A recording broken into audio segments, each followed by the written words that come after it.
Welcome to Go Vote Omaha. We're back in the studio. Thanks to the COVID vaccine and masks, we are able to return to KPAO.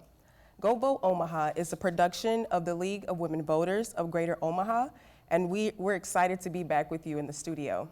I'm Jasmine Frazier, Director of Membership at the League of Women Voters, and your host for today's program. The League of Women Voters is a nonpartisan organization and does not endorse political candidates or parties. Our purpose is to empower voters and defend democracy. Go Vote Omaha primarily focuses on policy issues, and as a result of our discussions, we hope you will feel ready to make an informed decision during election time.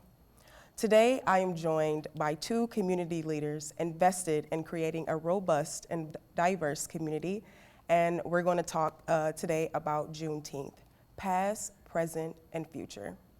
I will now invite each guest to introduce themselves. First, we have Preston Love, CEO of Black Votes Matter. Thank you very much. I surely want to say I appreciate you having me as a guest. My brief introduction of myself should probably center around the fact that what I consider myself is a public servant. I have been serving communities for now over 40 years. That includes about half of that time in my beloved Omaha and my beloved community, North Omaha. In addition, I am a university professor at the University of Nebraska in Omaha. I teach in the Black Studies Department. I'm an author. I have 5 books, 2 of which are children's books.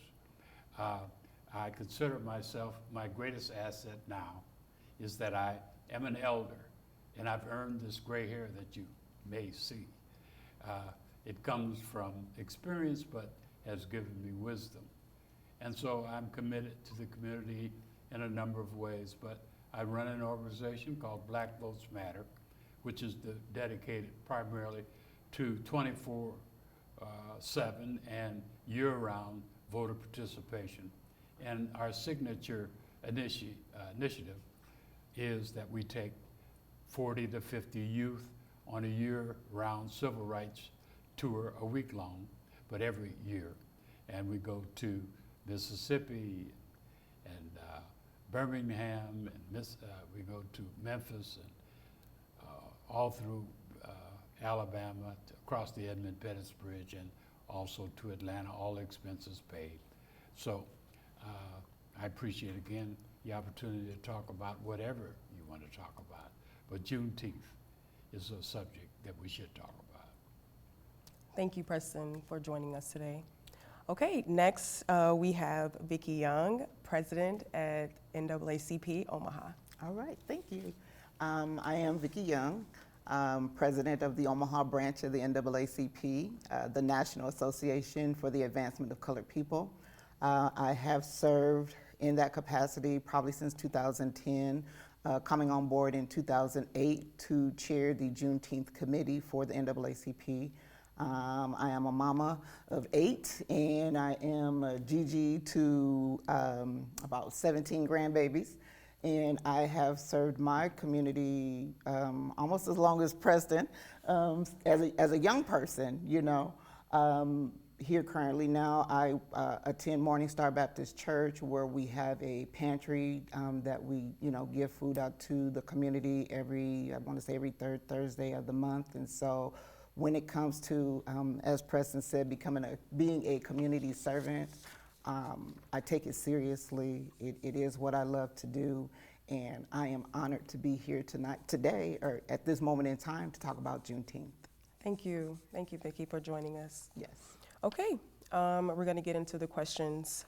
First, Preston, with your background in education, can you give a quick recap of what Juneteenth is? Well, the real short answer to it is a celebration of an event that freed the slaves. That celebration began in 1865. That's the short version. The longer version probably needs to be put in context. I'll be brief, but you should know that because of slavery, mainly, there was a civil war.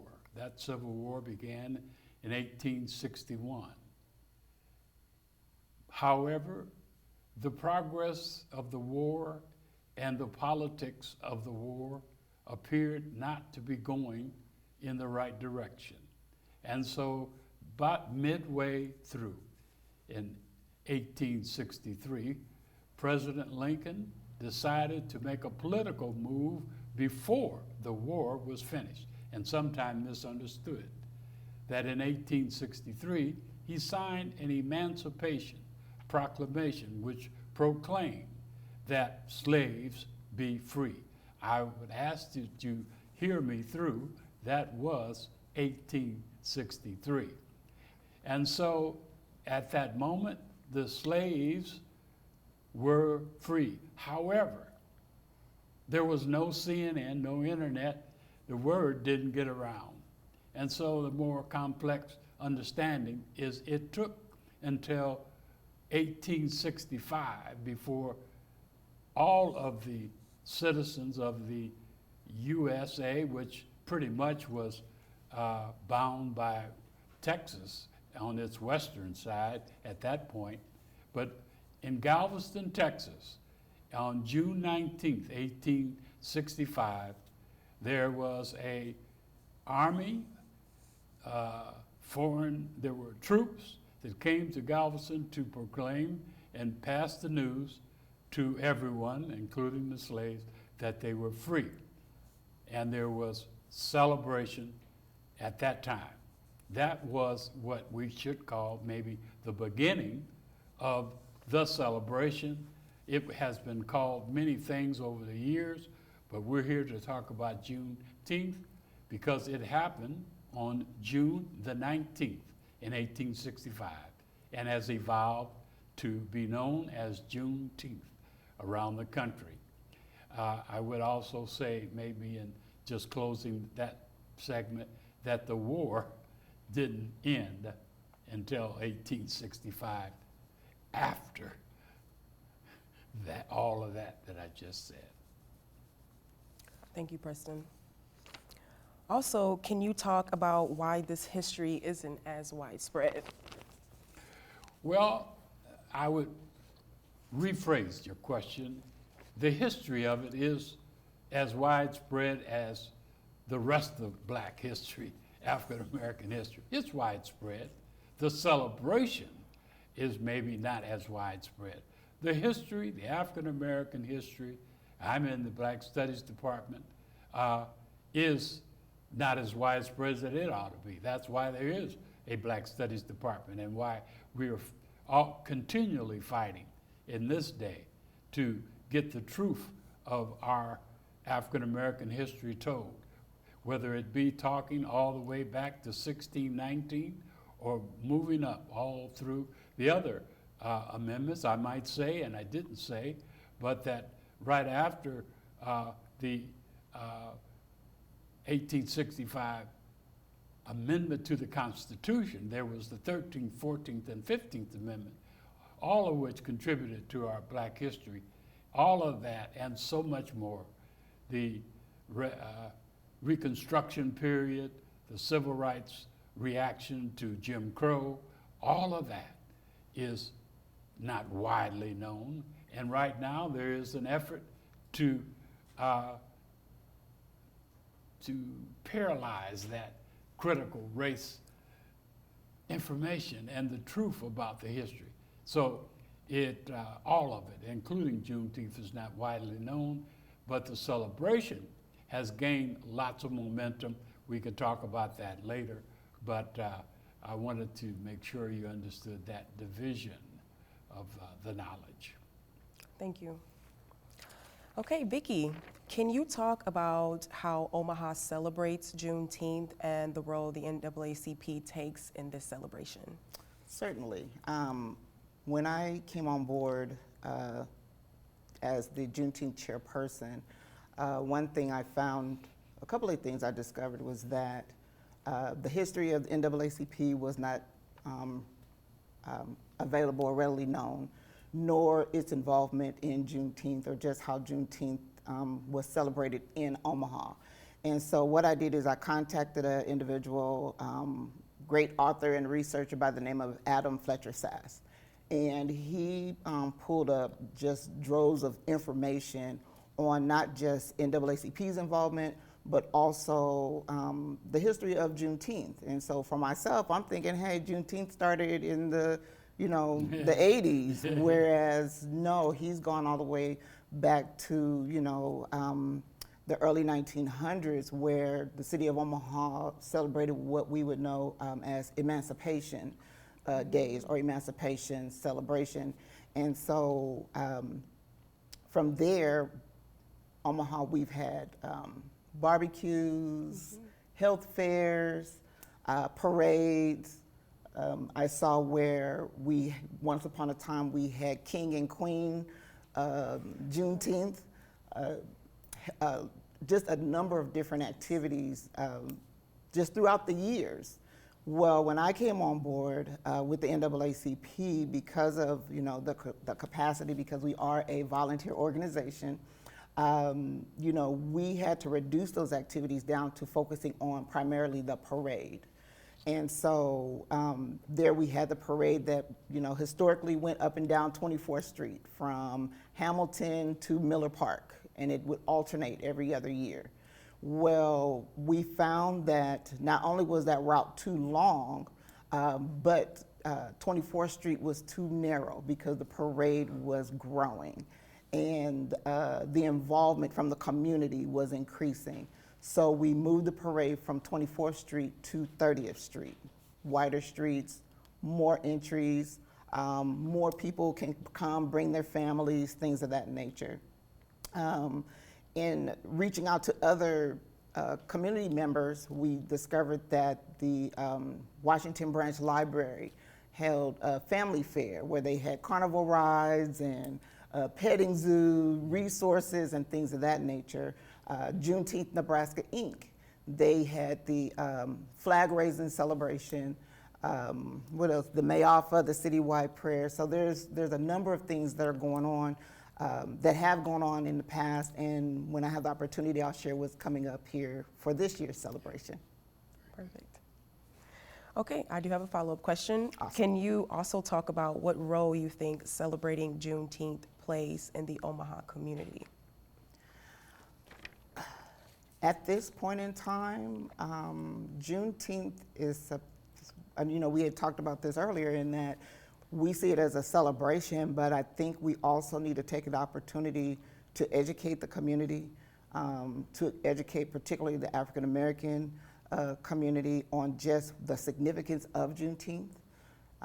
That is not just about, General Granger riding in on his horse and proclaiming that we all are free, but that there was a struggle that took place amongst our people, from slavery to now, that we have accomplishments, great accomplishments, and we should celebrate.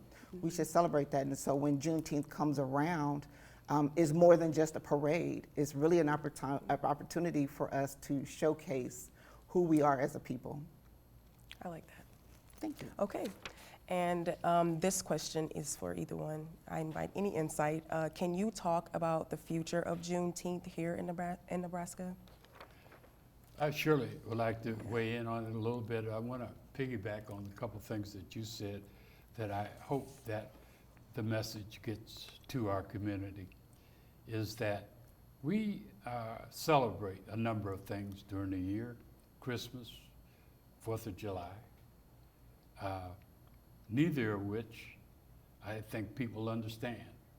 We got people who celebrate Christmas that don't really understand that it's about celebrating Christian values and the birth of Christ. But we also fall victim to celebrating Kwanzaa and Juneteenth without understanding what it is that we're celebrating. So in the context of your question, I'm hoping going forward that maybe shows like this and other things in the community that we force and interject the facts of the matter, the truth of the matter, education, so that when we celebrate, we can celebrate it in depth and from our heart and from our knowledge and understand what it means to celebrate Kwanzaa and what it means to celebrate Juneteenth, and what, in both of those cases, what it means for us to celebrate and then pivot to things that we have to do to make the celebration not real by itself, but that the struggle is not over. Right. And that all of these things are rooted in our struggle and our pain and our joy as people. And so that is the kind of a abstract answer. There are specific things that we can talk about together, but we surely want our community to learn about Juneteenth and then respect it and then enjoy it. Did you have any insight? No, that Vicki, was on the good. future? That was good, okay. All right, and this is for either panelist. Can you also talk about what if you think Juneteenth should be a national holiday? And if so, what work needs to be done to make Juneteenth a holiday here, and why is that important? Most definitely. Juneteenth needs to be a national holiday. And I think what needs to take place to make that happen is that, again, as Preston stated, you know, we need to be educated on what the significance of Juneteenth is all about, and then be prepared to lobby and educate our policymakers, because I believe that many of them don't understand the totality of what Juneteenth is.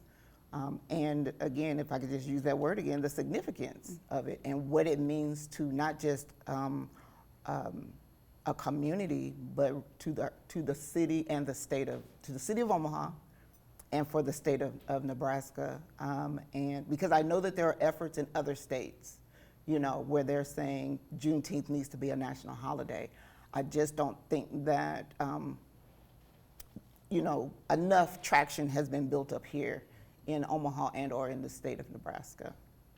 I'd like to weigh in on that a little Absolutely. bit. First of all, the question is, so what? Why would you want to make it a holiday? And there is an answer to that.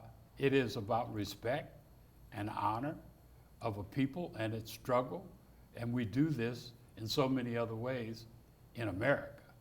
We're having trouble right now getting laws passed to stop voter suppression and to affirm and make voting more easy to happen.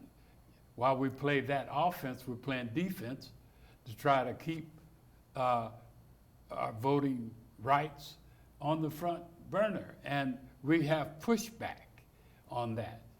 And so the idea of the national holiday is almost worth doing to push forward and not be, we're not begging for a national holiday. We are saying there is a reason to celebrate the struggle of a large portion of this country, and other people of color have the same request. At the state level, we have in a state legislature several members who have tried over the years to make it a state holiday and have been beaten down. I don't say beaten, period. I say beaten down. It's nonsense for a state of Nebraska. All of these things, unfortunately, have become political footballs. They should not be. But we should continue to fight for the holiday first at our state, because we have more control of that. I would say that there's something that gives me optimism, and that is recently we have new members from our community and from other communities who are advocates of such things, such as Juneteenth, and others from other parts of the state who join. And we have members at the city and state level increasing. And I think with the new people comes new energy And with the new energy, it's a possibility we can mobilize our community to get behind this. Some of the efforts in the past have not really had a lot of community support, but silent. And so we need a little mobilization, a little education, and a little pushing. And but we surely should do that. Yeah. I'd like to take time to thank Vicki Young of the NAACP Omaha branch and Preston Love Jr., the CEO of Black Votes Matter, for joining us tonight. I'm Jasmine Frazier, reminding you to inform yourselves about the issues and candidates, and at election time, be ready to go vote Omaha.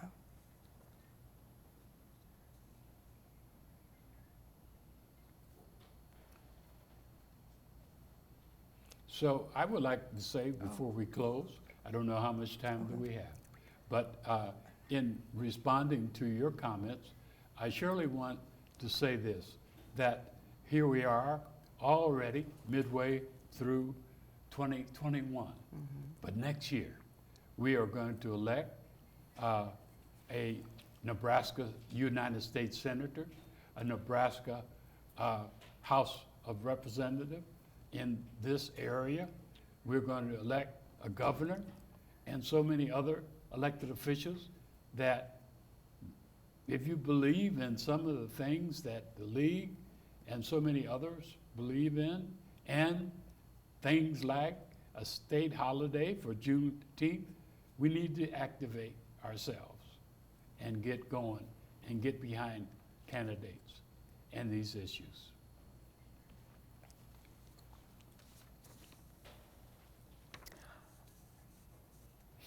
Do I continue? All right. Thank you for joining us tonight, Vicki Young of the NAACP Omaha branch and Preston Love Jr. of Black Votes Matter. For the League of Women Voters of Greater Omaha, I'm Jasmine Frazier, reminding you to inform yourselves about the issues and candidates, and at election time, be ready to go vote Omaha.